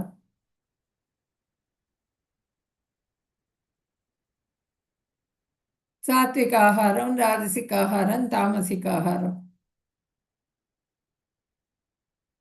సత్వగుణము, రజోగుణం. రజోగుణంతో ఉన్నప్పుడు ఇటువంటి టెన్షన్స్ వచ్చేస్తూ ఉంటాయి, కోపం వచ్చేస్తూ ఉంటుంది వాళ్ళకి విపరీతంగా.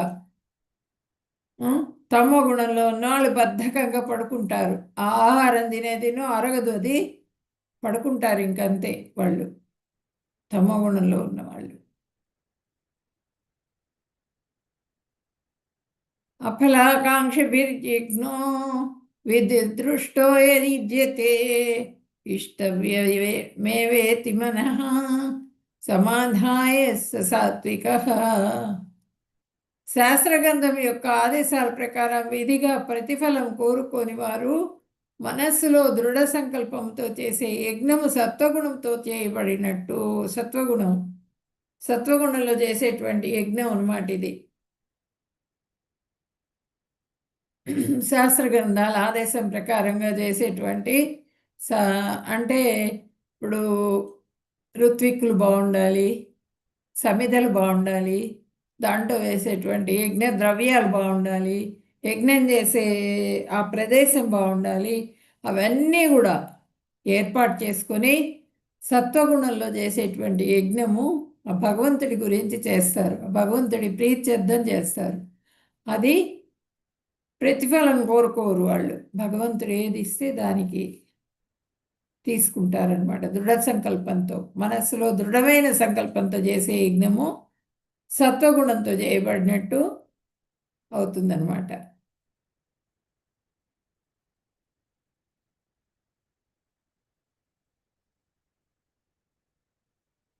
ప్రిస్క్రైబ్డ్ ధర్మ ఇన్ కలియుగ సంకీర్తన యజ్ఞం.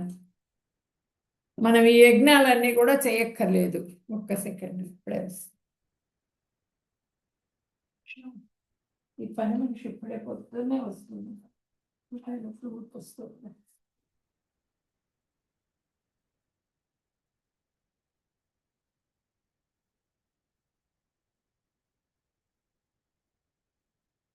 इनको भी 12 बजे को चाहिए, वो भी प्रभु ने बनाने के लिए बोला तो उनको ले आओ।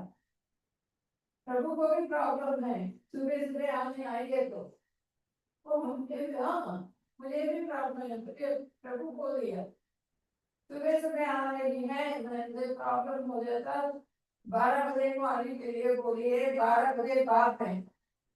12 सुनाए नहीं, 1 बजे मैं नहीं जाता, इधर भी नहीं जाता, पाँव में दर्द है ना।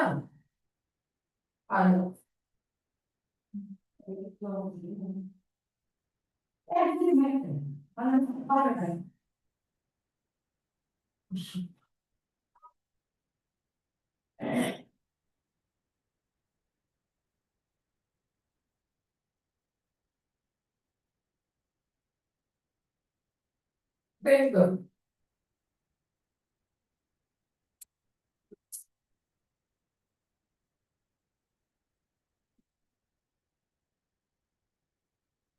ప్రిస్క్రైబ్డ్ ధర్మ ఇన్ కలియుగ సంకీర్తన యజ్ఞ. హరే కృష్ణ కృష్ణ కృష్ణ హరే హరే, హరే రామ రామ రామ హరే హరే. హరే కృష్ణ మంత్రాన్ని మనము జపం చేయటమే, కృష్ణ సంకీర్తన యజ్ఞం చేయాలి కలియుగంలో. మనం ఈ యజ్ఞాలన్నీ కూడా చేయక్కర్లేదు. ఎందుకు అంటే మనకి యజ్ఞ ద్రవ్యాలు సరైనవి దొరకవు యజ్ఞంలో చేయడానికి. మనకి నెయ్యి దగ్గర నుంచి కూడా ప్రాబ్లమే, ఋత్విక్కుల దగ్గర నుంచి ప్రాబ్లమే. ఋత్విక్కులు మంచి వాళ్ళు దొరకరు మనకి. ఆ మంత్రం స్వచ్ఛంగా చదవకపోతే ఆ వచ్చే ఫలితం ఆపోజిట్గా వస్తుంది. మనం చేయించిన దీనికి దేవతలు వస్తారు కానీ స్వీకరించరు, మనం ఇచ్చినటువంటి ద్రవ్యాన్ని స్వీకరించకుండా వెళ్ళిపోతారు, శాపాలు పెడతారు. కాబట్టి మనకి ఆ యజ్ఞాలన్నింటికన్నా కూడా సంకీర్తన యజ్ఞం ఎంతో శుభప్రదమైంది. కాబట్టి కలియుగ ధర్మం ఏంటంటే హరే కృష్ణ మహామంత్రాన్ని జపం చేసుకోవాలి. అభిసంధాయతు ఫలం దంబార్ధమపి చైవ యత్ విజితే భరత శ్రేష్ఠ తం యజ్ఞం విధిరాజసం. ఓ భరత శ్రేష్ఠ, ప్రతిఫలాపేక్షతో అహంకారం కోసం చేయబడు యజ్ఞము రజోగుణం యొక్క స్వభావమని నీవు తెలుసుకొనుము. ప్రతిఫలాపేక్ష లేకుండా భరత శ్రేష్ఠ ప్రతిఫలాపేక్షతో అహంకారం కోసం చేస్తూ ఉంటారు వీళ్ళు. ఒక మన ఎలక్షన్స్లో గెలవాలని చెప్పిన టకటకా డబ్బులు పనిచేస్తూ ఉంటారు, కట్టలు కట్టలు. నేను దానం చేశాను అనుకుంటానంటారు, అది దానం కాదు. ఈ సారా ప్యాకెట్లు పంచుతారు, మళ్ళీ ఈ పులిహారలు పంచుతారు, పులిహార ప్యాకెట్లు. ఇట్లా డబ్బులు వాళ్ళేంటి 10 రూపాయలు పంచుతారు, మన దగ్గర నుంచి 100 రూపాయలు వసూలు చేస్తారు. కరప్టెడ్ మనీ మొత్తం కూడా పంచుతూ ఉంటారు. ఇదంతా కూడా రజోగుణంతో చేసేటువంటిది అనమాట. రజోగుణంతో చేసినటువంటి యజ్ఞము గొప్ప కోసం చేస్తూ ఉంటారు. అబ్బా ఆయన చాలా గొప్పవాడు, ఆ లడ్లు పాడుతూ ఉంటారు కదా. ఇప్పుడు వినాయకుడి దగ్గర లడ్డు ఇన్ని లక్షలకు పాడాడు, ఎంత గొప్పవాడు అంటారు. గొప్ప కోసం చేస్తూ ఉంటారు. అదంతా కూడా రజోగుణంతో చేసేటువంటిది. ఇది తమో గుణం. విధహీనమసృష్టాన్నం మంత్రహీనం అదక్షిణం శ్రద్ధా విరహితం యజ్ఞం తామసం పరిచక్షతే. శాస్త్ర నిర్దేశాల పట్ల గౌరవం లేకుండా, ప్రసాద వితరణ లేకుండా, వేదమంత్ర ఉచ్చరణ లేకుండా, దక్షిణ లేకుండా అశ్రద్ధతో ఆచరించే యజ్ఞాన్ని తామస యజ్ఞం అంటారు. తామసిక యజ్ఞం ఏంటంటే ఆ మంటల్లో తీసుకెళ్ళి అన్నీ వేసేస్తూ ఉంటారు, మంటలు పెట్టి యజ్ఞం చేస్తున్నామని. అదేంటంటే వేదమంత్ర ఉచ్చరణ ఉండాలి యజ్ఞానికి. ఋత్విక్కులు ఉండాలి, ఋత్విక్కులు అంటే పురోహితులు, వాళ్ళు ఉండాలి. ఒక భగవంతుడి గురించి చెయ్యాలి యజ్ఞం అంటే. ఆ భగవంతుడి మీద శ్రద్ధతో, విశ్వాసంతో, భగవంతుడి మీద భక్తితో చేసేది యజ్ఞం. అంతేగాని గొప్ప కోసం చేసేది యజ్ఞం కాదు. దక్షిణ ఉండదు అక్కడ, ఎవరికి దక్షిణ ఇవ్వరు. పురోహితులకి దక్షిణ ఇవ్వాలి యజ్ఞం చేసినప్పుడు, దక్షిణ ఉండదు. తర్వాత ప్రసాద వితరణ ఉండదు, అందరికీ కూడా ప్రసాదం పెట్టాలి ఒక యజ్ఞం చేసినప్పుడు. ఆ ప్రసాద వితరణ ఉండదు. అటువంటి యజ్ఞము తమో గుణంతో చేసే యజ్ఞము. ఇప్పుడు మనకి శాస్త్రంలో ఎట్లా చెప్పారు? శాస్త్రాల్లో మనకి సంకీర్తన యజ్ఞం చెప్పారు. మళ్ళీ శాస్త్రంలో మనకి ఏం చెప్పారు? మన సంక్రాంతి వచ్చినప్పుడు భోగి మంటలు ఏమన్నారు? మొన్ననే సంక్రాంతి వెళ్ళిపోయింది కదా. సంక్రాంతి అప్పుడు భోగి మంట ఏమంటే, భోగి మంట ఎందుకే బెంగాలీ మేము బోలా పని మనిషి బెంగాలీలో చెప్పాలి నేను. సంక్రాంతిలో భోగి మంట ఏమంటే ఎందుకేమన్నారు? భోగి మంట, ఆ భోగి మంటకి ఆ గాదెలు అవన్నీ కూడా కొత్తవి చేయించుకునేవాళ్ళు. గాదెలు అంటే ఒడ్లు పోసే తట్టలు, చెరిగేవి చాటలు, ఇవన్నీ కూడా వెదురుతో తయారు చేస్తారు. ఆ వెదురుతో తయారు చేసినవి పాత పడిపోతే వాటి పురుగులు వస్తాయి. అందుకని చెప్పినాను అవన్నీ దడులు కట్టుకునేవాళ్ళు. ఇది వరకు చుట్టూ ప్రహరీ అంటే దడి కట్టేవాళ్ళు. ఇళ్ళు పూరిళ్ళు ఉండేవి, వాటికి కూడా తాటాకులు పెట్టి చేసుకునేవాళ్ళు. అవన్నీ విప్పదీసేసేవాళ్ళు. అవన్నీ కూడా ఈ దీంట్లో సంక్రాంతి భోగి రోజు మొత్తం భోగి మంటల్లో పాతవన్నీ కాల్చేసేవాళ్ళు, కొత్త కొత్త వస్తువులన్నీ మళ్ళీ వాడకానికి పెట్టేవాళ్ళు. ఇవన్నీ కొత్త కొత్త దడులు, కొత్త కొత్త పూరి కప్పులు, ఆ, తర్వాత కొత్త కొత్తవి ఈ వస్తువులు, వ్యవసాయానికి సంబంధించిన వస్తువులన్నీ కొత్తవి, బియ్యం పోసుకోవడానికి, ఒడ్లు పోసుకోవడానికి గాదెలు కొత్తవి, తట్టలు, చాటలు, ఇవన్నీ కూడా అవన్నీ ఏం చేసేవాళ్ళు అంటే కొత్తవి పెట్టేవాళ్ళు. కొత్తవి పెట్టి కొత్తవి వాడుకునేవాళ్ళు. అందుకని అవన్నీ వేసేవాళ్ళు. అవి వేసినందువల్ల ప్రాబ్లం లేదు, చలి కూడా కొంతవరకు తగ్గుతుంది. కానీ వీళ్ళు ఏం చేస్తున్నారంటే ఇప్పుడు వాళ్ళు అవన్నీ ఏం వాడట్లేదు కదా, అంతా ప్లాస్టిక్ వచ్చేసింది. ఇప్పుడు మొత్తం కూడా ప్లాస్టిక్ కవర్లు, ప్లాస్టిక్ టైర్లు, ప్లాస్టిక్ ఇవి మొత్తం కూడా అవి వేస్తున్నారు దాంట్లో. వేసినందువల్ల ఏమవుతుంది, ప్లాస్టిక్ వేసినందువల్ల అసలు మనకి ఏ వస్తువు కనిపించదు అనమాట. పొద్దున్నే ఆ పొగ తప్పించి ఇంకేం కనిపించదు. ఆ పొగ మూలంగా ఆస్మా ఎక్కువైపోతున్నది అందరికీ. ఆ పీల్చినందువల్ల రోగాలు వస్తున్నాయి. అట్లా అది మనకి శాస్త్రంలో రాయలా, శాస్త్రంలో చెప్పలా ఎవరు కూడా. మీరు ఇట్లా టైర్లు తగలబెట్టండి అని చెప్పినని అలాంటి పనులన్నీ కూడా చేస్తున్నారనమాట. ఇప్పుడు శాస్త్రంలో లేనటువంటి, శాస్త్ర నిర్దేశాల్లో చెప్పనటువంటివన్నీ కూడా చేస్తున్నందువల్ల అవన్నీ కూడా తమో గుణంతో చేసే పనులు అని చెప్పినని చెప్తున్నారు ఇక్కడ.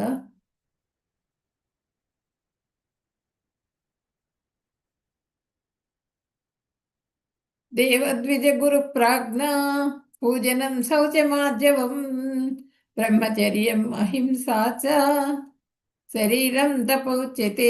దేవదేవుని, బ్రాహ్మణులను, గురువులను, తండ్రులను వంటి పెద్దలను పూజించడం, పవిత్రంగా ఉండడం, శుచిత్వము, సరళత్వము, బ్రహ్మచర్యము, అహింస అనేవి శరీరంతో చేసే తపస్సు అని చెప్పబడుతుంది.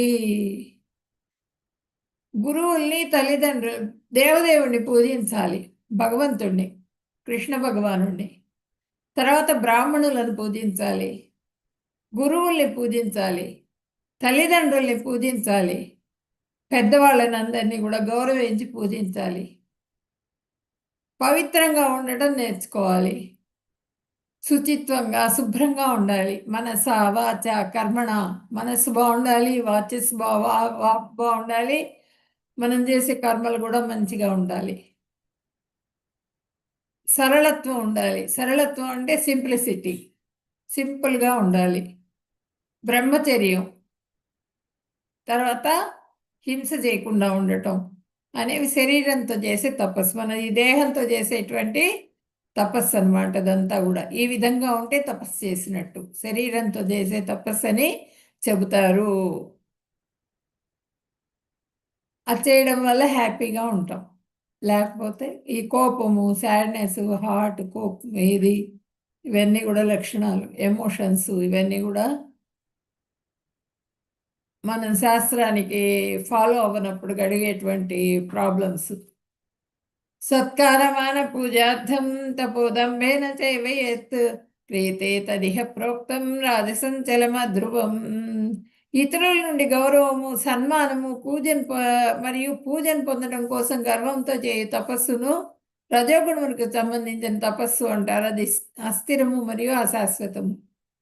వేరే వాళ్ళని మెప్పించడం కోసం, గొప్పతనం కోసం చేస్తూ ఉంటారు.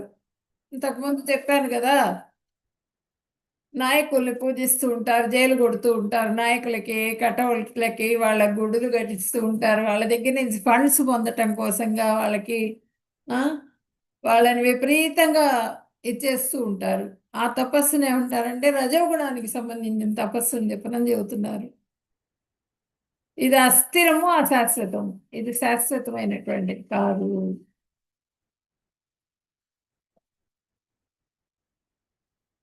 మూఢగ్రాహేణాత్మను యత్పీడయా క్రియతే తపః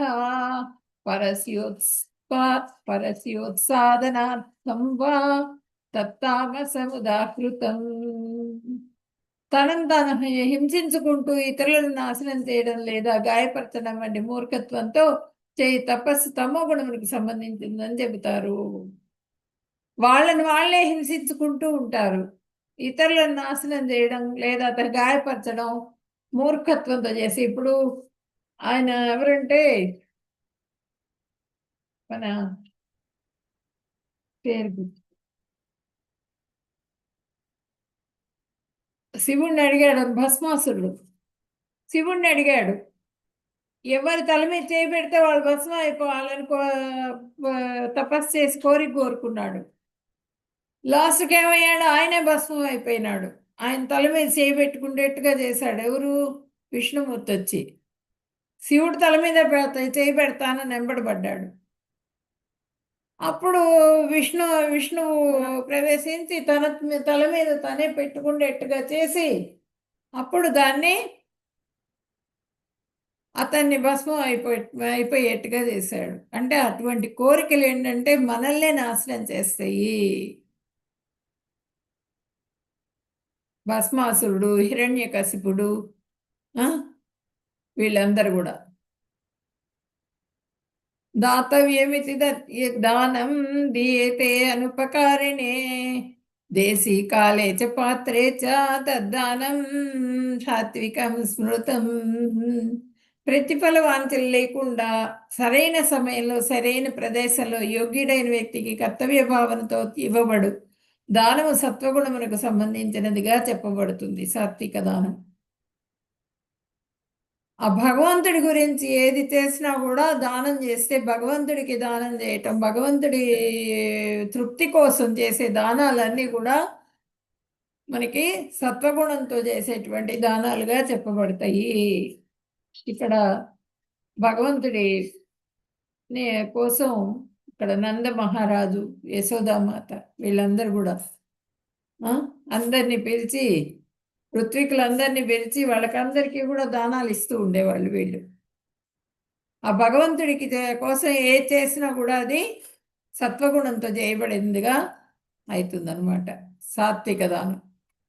అది ప్రతిఫల ఆపేక్ష లేకుండా చెయ్యాలి. ప్రత్యుపకారార్థం ఫలముద్దేశ్య వా పునః దీయతే చ పరిక్లిష్టం తద్దానం రాజసంస్మృతం. కానీ ఏదో ప్రతిఫలం కోరుతూ లేదా సొంత కోరికలతో లేదా ఇష్టం లేకుండా చేసిన దానము రజోగుణములకు సంబంధించినదిగా చెప్పబడుతుంది. రజోగుణానికి సంబంధించింది. ప్రతిఫల వాంఛ, ఏదో ఒక ప్రతిఫలం కోరుకుంటూ చేస్తారు. ఇది రజోగుణానికి సంబంధించినదిగా చెప్పబడుతుంది దానం అంటున్నారు. ఇష్టం ఉండదు వాళ్ళకి. ఇష్టం ఉండకపోయినా కూడా గొప్ప కోసంగా వచ్చాడు, పుస్తకంలో రాయించుకొని వస్తూ పలానా వాళ్ళు ఇంత ఇచ్చారు, ఓకే వాడికన్నా ₹1 ఎక్కువ ఇస్తున్నాను నేనని చెప్పి వీడు ఇచ్చేస్తాడు. ఇష్టం ఉన్నా లేకపోయినా చేయాలంతే, వెయ్యాలి.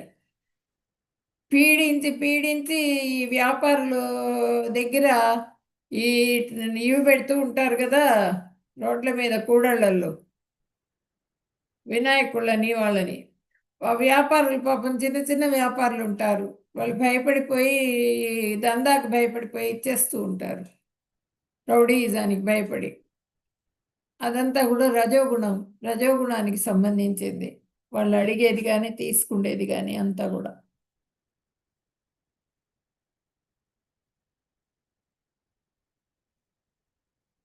అదేశకాలే దానం అపాత్రేభ్యశ్చ ధీయతే అసత్కృతం అవజ్ఞాతం తత్తామసముదాహృతం. అనుకాని చోట అకాలంలో అపాత్రుడికి అగౌరవంగా అవమానకరంగా ఇచ్చే దానం తమో గుణానికి సంబంధించినదిగా చెప్పబడుతుంది. తమో గుణ దానం. ఇప్పుడు కూర్చొని ఉంటారు వాళ్ళు, ఏంటంటే సోమరిపోతులు అనమాట, పని చెయ్యరు, కూర్చుని దానం అడుక్కుంటూ ఉంటారు. ₹100 ఇయ్యి అంటారు. ఆ కార్ల చుట్టూతో తిరుగుతూ ఉంటారు.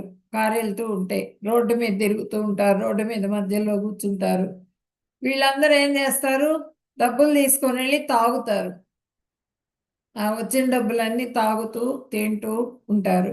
అట్లాంటి వాళ్ళకి మనము మన జేబులో డబ్బులు ఇచ్చి మనం పాపాన్ని మూట కట్టుకోవడమే. అట్లా అపాత్రుడు అనమాట వాడు. వాడికి దానం చేయకూడదు. అది తమో గుణ దానం కిందికి వస్తుంది, మనం ఆలోచించకుండా చేసే దానం. ఓం తత్సదితి నిర్దేశో బ్రహ్మణ స్త్రివిధ స్మృత బ్రాహ్మణాస్తేన వేదాశ్చ యజ్ఞాశ్చ విహితాః పురా. సృష్టి ప్రారంభం నుండి ఓం తత్సత్ అనే పదాలు పరబ్రహ్మాన్ని సూచించడానికి వాడబడ్డాయి. భగవంతుని సంతృప్తి కోసం వేద పఠనము మరియు యజ్ఞాలు చేయనప్పుడు బ్రాహ్మణులు ఈ 3 పదాలని కూడా ఉపయోగించారు. ఈ 3 పదాలు మనకి ఓం తత్సత్ అనేది మనకి బ్రహ్మాన్ని అంటే కృష్ణ బ్రహ్మాన్ని అంటే ఏంటంటే మనం ఇక్కడ కృష్ణ భగవానుడిగా మనం అనుకోవాలన్నమాట. ఇక్కడ అంటే భగవంతుడు సూచిస్తుంది. ఈ 3 విష్ణువు నామాలు ఓం తత్సత్ అనేవి. వీటిని యజ్ఞాలు చేసేటప్పుడు అప్పుడు కూడా ఈ ఓం తత్సత్ అనేది నామాన్ని ఉచ్చరించేవాళ్ళు అనమాట. ఆ 3 పదాలు కూడా పరబ్రహ్మాన్ని పరబ్రహ్మాన్ని సూచిస్తాయి.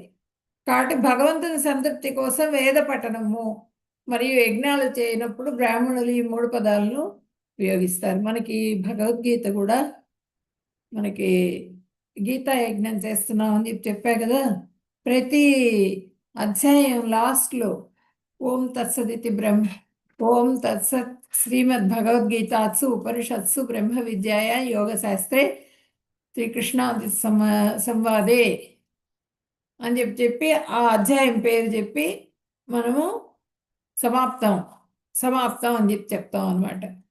ఓం తత్సదితి బ్రహ్మాయ అని చెప్తాం అనమాట. అంటే ఇట్లా మనకి ఇస్కాన్ దీంట్లో అట్లా రాయలేదు.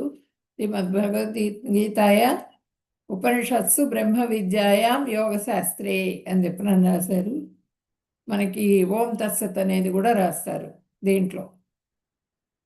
ఓం తత్సదితి శ్రీమద్ భగవద్గీత ఉపనిషత్సు బ్రహ్మ విద్యాయాం యోగ శాస్త్రే శ్రీకృష్ణార్జున సంవాదే అని భగవద్గీతలో మనకి ఉంటుంది. అంటే భగవద్గీత గీతా యజ్ఞం చేసేటప్పుడు కూడా ప్రతి అధ్యాయానికి కూడా లాస్ట్లో ఇది చదువుకోవాలి, ఇది చదువుకొని కంప్లీట్ అయిపోయింది అని చెప్పుకోవాలి.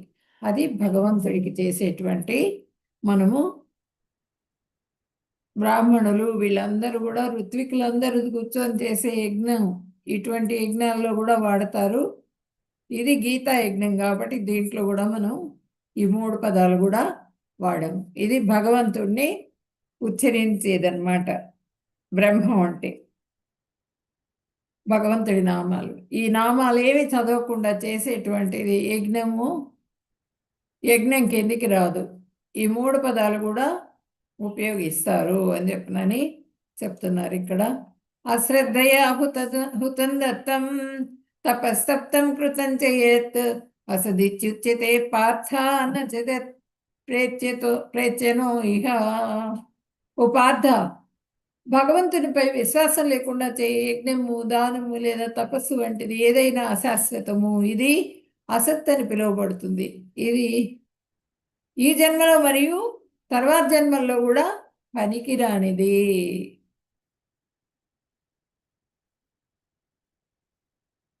వాంఛాకల్పతరుభ్యశ్చ కృపా సింధుభ్య ఏవ చ పతితానాం పావనేభ్యో వైష్ణవేభ్యో నమో నమః.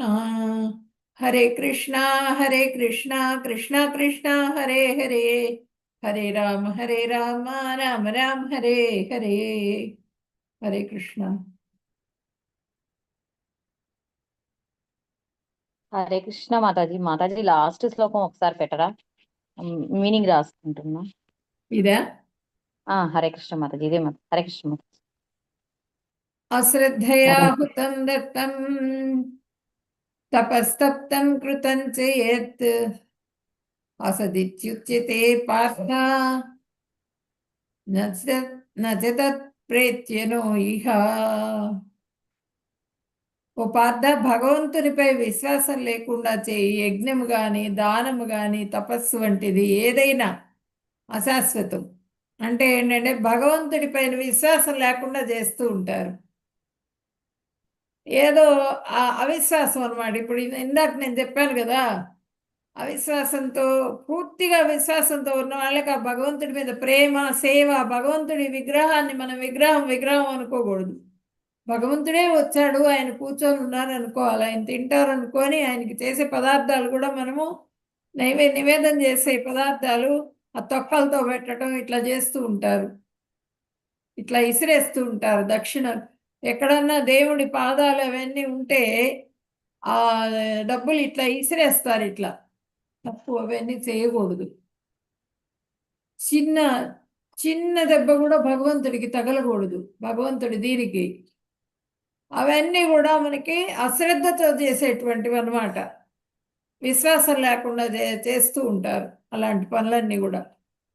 యజ్ఞము, దానము, తపస్సు ఏది చేసినా కూడా, యజ్ఞం చేసినా, దానం చేసినా, తపస్సు చేసినా అన్నీ కూడా అశాశ్వతాలు. భగవంతుడిని తలుచుకోకుండా ఆయన మీద విశ్వాసము, సేవాభావము, శరణాగతి అది లేకుండా, ఆ ప్రేమ అనేది లేకుండా ఏదైతే చేస్తారో అదే అశాశ్వతం, శాశ్వతమైంది కాదు. ఇది అసత్ అని పిలువబడుతుంది. అంటే అసత్ అంటే ఫలితం, ఉపయోగం లేదు, ఉపయోగం లేనటువంటి పనులు అన్నమాట. ఇది ఈ జన్మలో మరియు జన్మల్లో పనికిరాదు, ఈ జన్మలో పనికిరాదు అది. పోనీ వచ్చే జన్మలో అన్న పనికి వస్తుందా? వచ్చే జన్మలో కూడా పనికిరాదు. అది గొప్ప కోసం చేస్తూ ఉంటారు. యజ్ఞం చేసాం ఉంటారు. ఆ ద్రవ్యాలన్నీ కూడా యజ్ఞ ద్రవ్యాలు, అవన్నీ కూడా స్వచ్ఛమైనవి ఉపయోగించడందువల్ల వాళ్ళు దేవతలు వచ్చి తీసుకొని అది భగవంతుడికి సమర్పిస్తూ ఉంటారు. విష్ణు భోక్త, యజ్ఞంలో డైరెక్ట్గా విష్ణు వచ్చి తీసుకుంటారు అగ్ని ద్వారా. ఆయన తీసుకోనప్పుడు నువ్వు చేసిన యజ్ఞం వేస్ట్. దానం కూడా కృష్ణార్పణం అనుకొని చేయాలి. భగవంతుడి ఆలయాల్లో, కృష్ణాలయాల్లో చేయాలి దానం. నువ్వు వేరే ఇట్లాంటి వ్యక్తులకు చేసావు అనుకో, వాళ్ళు వెళ్ళి తాగడానికి, వాళ్ళు సోమరిపోతులుగా తినడానికి ఉపయోగించుకున్నందువల్ల ఆ దానం వేస్ట్. తపస్సు చేసేటప్పుడు మన హరే కృష్ణ మంత్రం జపం చేస్తూ ఉన్నాం. జపం చేసేటప్పుడు ఆ భగవంతుడి రూపాన్ని తలుచుకుంటూ చేయాలి, భగవంతుడిని తలుచుకుంటూ చేయాలి. కానీ మనం నాలుక హరే కృష్ణ అంటూనే ఉంటుంది, మన మనసు వేరే విషయాలను ఆలోచిస్తూ ఉంటుంది, వేరే విషయాలు మాట్లాడుతూ ఉంటాం.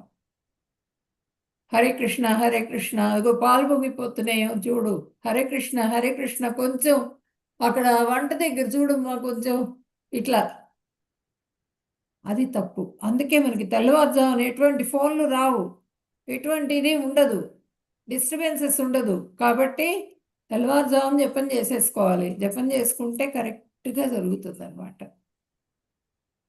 అందుకని చెప్తున్నాను, ఏది భగవంతుడికి చేసిన సేవ మనము పవిత్రమైన మనస్సుతో చేయాలి. అది మాత్రమే భగవంతుడు స్వీకరిస్తాడు. లేకపోతే ఇంకేది చేసినా కూడా ఉపయోగం లేదు అని చెప్పినని ఇక్కడ చెప్తున్నారు. ఈ జన్మలో పనికిరావు అవి, వచ్చే జన్మకు కూడా ఉపయోగం లేదు. ఓకేనా మాతాజీ? హరే కృష్ణ. హరే కృష్ణ మాతాజీ, ధన్యవాదాలు మాతాజీ. ధన్యవాదాలు. హరే కృష్ణ.